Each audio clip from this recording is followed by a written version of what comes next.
Bem-vindo à semana dos Fundamentos da Superfície Classe A. Nessa semana, vamos ver algumas aulas de alguns conceitos por trás de uma superfície bem construída, uma superfície tangente que você pode usar no seu projeto sem que ela cause alguns problemas. Bom, então vamos lá? Vamos começar com a primeira aula falando sobre curvas. Me acompanha. Pessoal, então vamos falar um pouquinho sobre fundamentos da superfície. O fundamento principal de uma superfície é a sua curva geratriz. Antes de mais nada, vamos avaliar aqui uma foto, por exemplo, desse guarda-chuvinha. E aí a gente vai conseguir entender a importância da curva, das curvas, para gerar uma superfície de qualidade. Esse guarda-chuva aí, eu peguei na internet essa foto só para a gente exemplificar. A gente vê a superfície, ou seja, essa malha aqui, esse pano, como queiram chamar, não sei se é de plástico isso aqui, acho que é só renderizado, desse guarda-chuva, tá bem esticadinha, né? Agora imagina que amassa ou quebra aí um pedaço, como a gente já viu isso aí algumas vezes na chuva, aí o pessoal pega, quebra aqui, enferruja essa armação aqui do guarda-chuva, ele quebra e aqui fica aquela coisa bonita, fica um pedaço, parece que tá faltando um pedaço do guarda-chuva. Ou então ele rasga aqui e aí o ferro sai para lá, né? Mas aí a malha não fica esticada, né? Não, ou seja, a superfície desse guarda-chuva não ficaria esticadinho. Com o que eu quero dizer? Mostrar para você a importância da curva na superfície. As curvas ou wireframe é a base de construção de uma superfície. Algumas semanas atrás aí a gente conversou um pouquinho sobre isoparamétricas, que nada mais, nada menos é a transição horizontal e vertical, um limite a outro da superfície. No caso, por exemplo, dessa superfície aqui, ó, essa seção desse guarda-chuva, nós veríamos claramente aí que seria uma linha, quase que um arco aqui, né? Que essa superfície é meio convexa, côncava na verdade, né? Nessa direção, infinitamente aí nessa, até chegar aqui no final. E no outro sentido seria uma transição dessa curva para esta curva. Vamos lá agora para a tela do software, que a gente vai ver na prática um pouquinho da importância das curvas. Tenho aqui comigo duas curvas. Então aqui eu tenho duas curvas, as chamadas T-splines. Claro que ninguém de propósito vai querer fazer uma base de uma curva como essa para poder construir uma superfície. A não ser que você não queira uma superfície boa. Mas pode ser que no meio do modelo que você esteja gerando, você tenha uma transição que você queira fazer por loft, por exemplo, isso aqui, ó.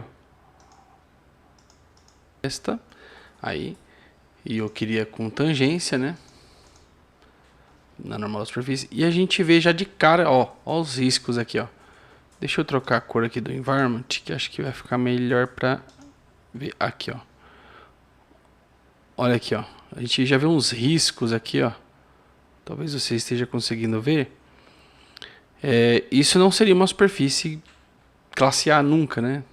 Não tem uma tangência suave.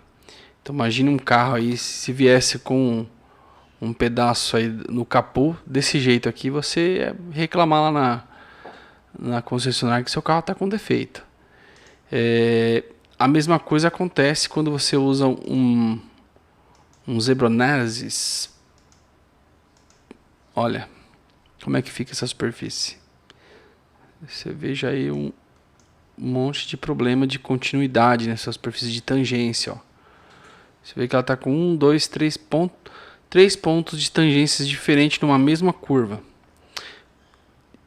E onde isso geraria problemas para você se você tivesse que usar uma superfície dessa como base? Se você precisasse estender isso daqui, ó. Olha como é que ficaria a sua superfície.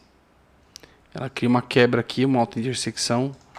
Você vai para, vamos colocar em todas as direções aí para estender. Olha a extensão da superfície. Muito ruim. Aqui ela já começa a querer virar ao contrário, virar uma flange, né? Então, é um contexto de superfície, ou uma base da superfície que é a curva, ruim. Vamos aí construir agora uma superfície de qualidade. Eu tenho aqui dois sketches aqui agora, que seriam mais ou menos a mesma base, para a gente ter ideia a diferença quando você tem curvas tangentes, ó. Ok, aqui. Olha a diferença de superfície.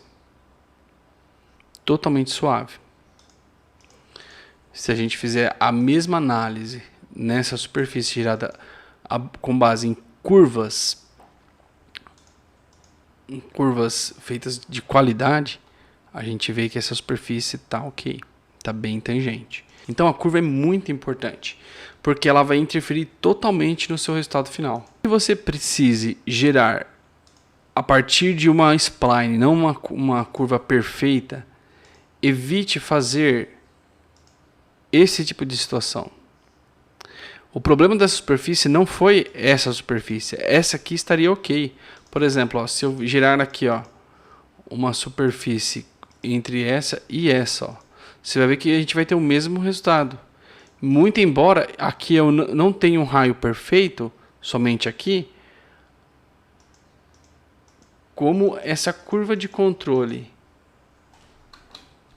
como essa daqui, ela tem só 3 pontos, ela tenta formar um raio, ela se aproxima mais. Então ela não vai dar tanto problema quanto... Ó, vamos analisar aqui primeiro. Ó, você vê que ficou praticamente o mesmo resultado daquele com 2 raios perfeitos. Porque isso acontece muito. Você às vezes precisa usar a splines e não teria esse comando se você não precisasse usar. Vamos concordar com isso? Então, o interessante é você evitar esse tipo de situação aqui, ó.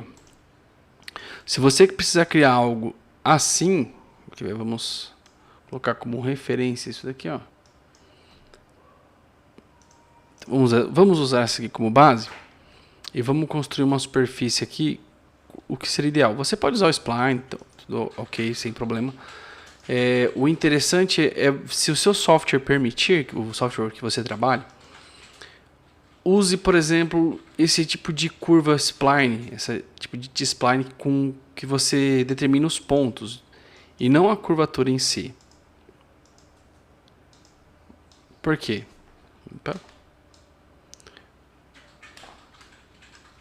É bem mais interessante, bem mais intuitivo.